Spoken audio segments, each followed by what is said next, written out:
Learning with A2 पर आप सभी दोस्तों का स्वागत है। जैसे कि हमने आपको चैप्टर नंबर 4 स्टार्ट किया है, कार्बन और उसके यौगिक। जैसे कि मैंने आपको पिछले लेक्चर में, लेक्चर नंबर 15 में मैंने आपको कार्बन और उसके यौगिक का परिचय और मैंने आपके कार्बन के बारे में, शहरी प्रकृति में कार्बन कहाँ पाया जाता है और कार्बन का परमाणु क्रमांक या कार्बन का इलेक्ट्रोविन्यास या कार्बन की bonding, single bond, double bond, triple bond जो कि सहसंयोजी अबंध होते हैं, मैंने आपको सारा बहुत ही अच्छी तरीके से मैंने इससे लेक्चर नंबर 15 मैंने आपको सब कुछ पढ़ा दिया है।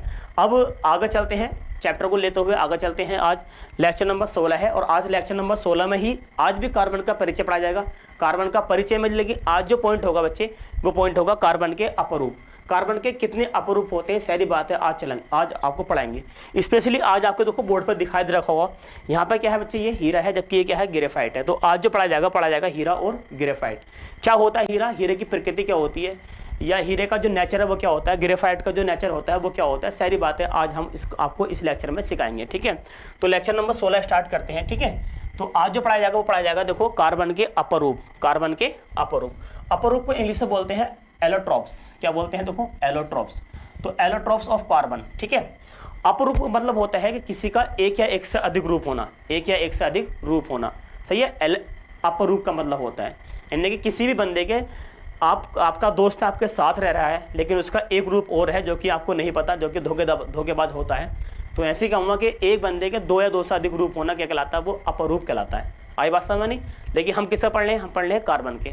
तो देखो कार्बन के अपरूप, देखो यहाँ पे लिख रखा है एल्डोस का अर्थ होता है दूसरा, जबकि ट्रॉप्स का अर्थ होता है रूप, अर्थात दूसरा रूप, कार्बन का दूसरा रूप। तो कार्बन का दूसरा रूप की अगर हम बात करेंगे तो अपरूप वह गुण है जिसमें एक ही तत्व के दो या दो से अधिक भिन्न रूप के भौतिक गुण भिन्न परंतु रासायनिक गुण समान होते हैं। यही भिन्न रूप क्या कहलाता है, अपरूप कहलाता है। ठीक है, जैसे कि मैंने ये आपको बताया है। दूसरा का देखो रिपीट कर रहे हैं, अपरूप वह गुण है जिसमें एक ही तत्व के दो या दो से अधिक भिन्न रूप के भौतिक गुण परंतु रासायनिक गुण समान होते हैं, यही भिन्न रूप अपरूप कहलाते हैं। कार्बन के दो महत्वपूर्ण अपरूप हैं। देखो कार्बन के दो महत्वपूर्ण अपरूप हैं। एक तो हमारे पास क्रिस्टलीय जिसका आकार होता है, जिसका क्या होता है, आकार। एक है एक्रिस्टलीय जिसका आकार नहीं होता, जिसको बोलेंगे अनाकार। अगर क्रिस्टलीय की बात करेंगे तो कार्बन के देखो कार्बन के कार्बन के जो अपरूप होते हैं वो क्रिस्टल फॉर्म में पाए जाएंगे। क्रिस्टल माने होता है जिसकी शेप निश्चित होती है, जिसका आकार बिल्कुल कैसा होता है, निश्चित होता है। ठीक है, और एक्रिस्टलीय का मतलब होता है आकार निश्चित नहीं होता है। ठीक है, जिसको बोला बेटा अनाकार।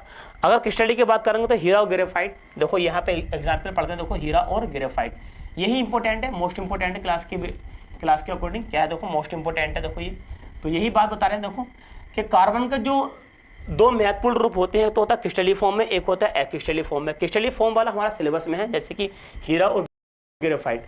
जबकि एक्रिस्टलीय जो कि यहाँ पे लिखा रखा है देखो अनाकार, जैसे कि कोयला हुआ, आपका चारकोल हुआ या लैम्प ब्लैंक हुआ, ये सब क्या होते हैं, एक्रिस्टलीय होते हैं। ठीक है, जो कि अनाकार होते हैं। होते कार्बन का रूप ही है, होते कार्बन का रूप है, लेकिन क्या होते हैं, अनाकार होते हैं। इनका कोई निश्चित आकार नहीं होता है। कोयला देखो आपने, देखो लकड़ी जलाने के बाद जो कोयला बनता है वो कैसा होता है, वो लकड़ी जलाने के बाद जो कोयला बनता है वो आकार का नहीं होता, उसको फेंक का मार दो तो टूट जाता है वो। ठीक है, लेकिन अगर ग्रेफाइट की बात करेंगे, हीरे की बात करेंगे, तो ये बहुत ही ज़्यादा कठोर होते हैं, ये नहीं टूटते हैं। तो हम बोलेंगे कार्बन के अपरूप तो कई सारे होते हैं, कार्बन के अपरूप कई सारे होते हैं, लेकिन दो अपरूप ऐसे हैं जो कि हीरा और ग्रेफाइट, जो कि क्रिस्टलीय फॉर्म में होता है, उसके बारे में आज हम आपको पढ़ा रहे हैं। ठीक है, तो देखो यहाँ लिख रखा है एलोट्रॉप्स ऑफ कार्बन। एक तो देखो ये लिख रहा है ग्रेफाइट, और ये क्या है हमारे पास, डायमंड। डायमंड बोले तो हीरा, ग्रेफाइट, और यहाँ क्या लिख रखा है देखो ग्रेफाइट। डायमंड की बात करेंगे तो ये रंगहीन होता है। देखो ये देखो डायमंड, देखो ये कैसा होता है, ये रंगहीन है। डायमंड कैसा, देखो रंगीन। आकृति की बात करेंगे, अगर हम इसकी संरचना की बात करेंगे, अगर माइक्रोस्कोप द्वारा देखेंगे तो इसकी संरचना कैसे पाई जाती है, डायमंड की संरचना कैसे होती है, देखो इस टाइप से होती है। ठीक है, कैसी होती है, देखो इस टाइप से आकृति होती है इसकी, चतुर्फलकी के रूप में क्या होती है, इसकी आकृति होती है। और ये देखो ग्रेफाइट है, ये देखो क्या है बताओ, ये देखो ग्रेफाइट है बच्चे। तो ग्रेफाइट क्या करते हैं, कुछ टाइप से होती है। इसके बारे में और डिटेल से पढ़ते हैं हम। देखो अभी डिटेल से इसके बारे में देखो हम पढ़ के देखते हैं। ठीक है, देखो स्टार्ट करता, देखो यहाँ पे लिख रहा है कार्बन के कुछ प्रमुख अपरूप व उनके गुण निम्न प्रकार दिए गए हैं। कार्बन के कुछ प्रमुख अपरूप व उनके गुण निम्न प्रकार से दिए गए हैं। नंबर 1 पर जो स्टार्ट कर रहे हैं उससे कर रहे हैं हम हीरा। हीरे को इंग्लिश में बोलते हैं डायमंड। देखो हीरे के गुण निम्नलिखित है, यह रंगहीन पारदर्शी पदार्थ है। रंगहीन होगा, पारदर्शी होगा। अब यहाँ पे जो बात लिखा है बच्चे, ये वाली बात जो लिखा है पारदर्शी। पारदर्शी का मतलब होता है जिसके अंदर हम आर पार देख सकते हैं। जैसे कि कोई शीशा है, शीशे के अंदर जो है हम आर पार देख सकते हैं। जैसे कि मानो कोई भी कांच वगैरह जो होता है, जैसे कांच के आर पार देख लो तो वो क्या है, उसको बोलेंगे हम पारदर्शी है। पारदर्शी का मतलब जिसके हम आर पार देख सकते हैं उसको बोलते हैं पारदर्शी। तो हीरा भी कैसा होता है, हीरा भी कैसा होता है, पारदर्शी होता है। और दूसरी बात रंगहीन होता है। रंगहीन का मतलब है इसके अंदर कलर नहीं होता। देखो ये हीरा है, ये क्या है बताओ, हीरा। और हीरे के ऊपर क्या उसकी आकृति बनाओ, आकृति इस टाइप से होती है। अभी आपको बनाकर दिखाएंगे हीरे की आकृति कैसे बनती है। लेकिन देखो ये है पे हीरा, हीरे की बात करेंगे तो हीरा कैसा होता है, रंगहीन होता है। और दूसरी बात पारदर्शी होता है। इसकी अत्यधिक चमक उच्च अपवर्तनांक के कारण होती है। देखो यहाँ पे लिखा है उच्च अपवर्तनांक के कारण होती है। एक फ्री बोर्ड में क्वेश्चन आया था हीरा क्यों चमकता है। एक फ्री बोर्ड में क्वेश्चन आया था 2 नंबर में कि हीरा क्यों चमकता है। तो हीरे, अब तो उसका आंसर था वो यही था कि हीरे पर अत्यधिक चमक उसके अपवर्तनांक के कारण होती है, इसलिए हीरा क्या होता है, चमकता है। तो अपवर्तनांक क्या होता है, देखो आने वाले लेक्चर के अंदर फिजिक्स के अंदर आपको हम पढ़ाएंगे। फिजिक्स स्टार्ट करेंगे तो आपका भौतिक विज्ञान स्टार्ट करेंगे तो हम आपको ये अपवर्तनांक या प्रकाश का परावर्तन, अपवर्तन सब या अपवर्तनांक क्या होता है सब आपको सिखाएंगे। लेकिन यहाँ पे सिंपल सी बात बता रहे हैं। अपवर्तनांक क्या होता है, देखो जब प्रकाश से किरणें जब हीरे पर टकराती हैं, प्रकाश के सामने हीरा रख दो, धूप के सामने, यानी कि प्रकाश बोले तो धूप के सामने हीरे को रख दो, हीरा चमकेगा। तो उससे प्रकाश से किरणें आएंगी, टकरा कर इधर उधर रहेंगे, उसके पास में ही रहेंगी प्रकाश से किरणें। तो जब जितना ज़्यादा अपवर्तनांक होगा हीरे पर अपवर्तनांक बहुत ज़्यादा अधिक मात्रा में होता है, इसलिए हीरा क्या होता है, चमकता है।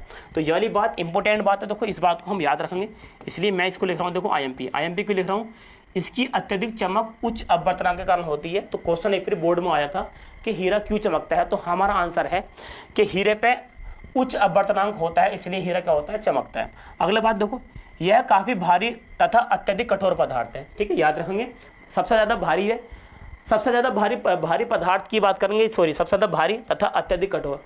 सबसे ज़्यादा कठोर पदार्थ कौन सा, तो बच्चे वो हीरा ही है। देखो नीचे लिख भी रखा है, अब तक का सबसे ज़्यादा कठोर पदार्थ कौन है, वो हीरा है। ठीक है, यहाँ लिख रखा है यह विद्युत का कुचालक होता है। कुचालक बोले तो जिसके अंदर जो करंट का क्या होगा बताओ, अचालक होगा। अचालक जिसके अंदर करंट नहीं चलेगा, जिसके अंदर करंट जिसको बोलते हैं हम विद्युत धारा नहीं चलेगी, नहीं चलती है। करंट की बात करें तो हीरे के अंदर करंट नहीं चलता। क्यों नहीं चलता, क्योंकि इसमें मुक्त इलेक्ट्रॉन नहीं होते, क्योंकि इसमें क्या होते हैं, मुक्त इलेक्ट्रॉन नहीं होते। ठीक है, तो याद रखेंगे कार्बन का ये अपरूप है, कार्बन का अपरूप है। हीरे की बात करें तो हीरे की इतनी सारी बातें याद रखेंगे। तो आपका बोर्ड एग्जाम में अगर आ जाओ क्वेश्चन के हीरे के कोई निम्नलिखित गुण बताइए, तो हीरे के गुण निम्नलिखित ही होंगे। ठीक है, आगे बात करेंगे। देखो उपयोग की बात करेंगे, हीरे के उपयोग की बात करेंगे। हीरा कठोर होने के कारण इसका उपयोग मार्बल, ग्रेनाइट तथा गिलास को काटने में किया जाता है। फिर लिख रखा है इसका उपयोग औद्योगिक व आभूषण बनाने में भी किया जाता है। देखो यहाँ पे आप देख रहे हो ग्राफ में, यहाँ पे देखो ये जो रिंग पहन रही है लेडीज़ के हाथ, मान लो कि जो रिंग पहन रही है लेडीज़, देखो ये इसमें रिंग के अंदर जो है ये हीरा है। देखो ये सब क्या है, देखो ये हीरा है। ये देखो सब क्या है, देखो ये हीरे का ही कंगन बना हुआ, देखो सब क्या है, ये हीरा है। तो हीरे का उपयोग कहाँ होता है, हीरे का उपयोग होता है आभूषण बनाने में, यानी कि ज्वेलरी वगैरह में इसका क्या होता है, उपयोग होता है। और देखो ये क्या है, ये मार्बल है जो घरों में आगे बिछाया जाता है। और ये क्या है, देखो ये ग्रेनाइट है, ये क्या होता है आपका ग्रेनाइट। तो हीरे का उपयोग, ये मार्बल ये आपको जो मार्बल का पत्थर वगैरह जिसको बोलते हैं, पत्थर बिछा हुआ है, घर के आगे बोलेंगे पत्थर बिछा लिया, लेकिन पत्थर नहीं, अगर साइंस के रूप में बात करें तो मार्बल बिछाते हैं। क्या बोलते हैं, बिछाते हैं मार्बल। और मार्बल कठोर मार्बल होता है, मार्बल बहुत कठोर होता है। तो कठोर मार्बल को या कठोर पत्थर को काटने के लिए किसका उपयोग करते हैं, हीरे का उपयोग करते हैं। देखो ठीक है, यहाँ पे लिख रखा है, देखो मार्बल या ग्रेनाइट या गिलास को काटने में किसका उपयोग करते हैं, वो हीरे का उपयोग करते हैं। ठीक है, दूसरी बात देखो, ये पत्थर, ये जो कांच है, ये कोई मशीन लगोगी जिसके अंदर हीरा होगा, हीरा इसको कनेक्ट कर रखा है। अब हीरे के द्वारा क्या कर रहे हैं, हीरे के द्वारा क्या कर रहे हैं, गिलास बोला तो कांच को क्या कर रहे हैं, कांच को कर रहे हैं, बताओ, कांच को काट रहे हैं। ठीक है,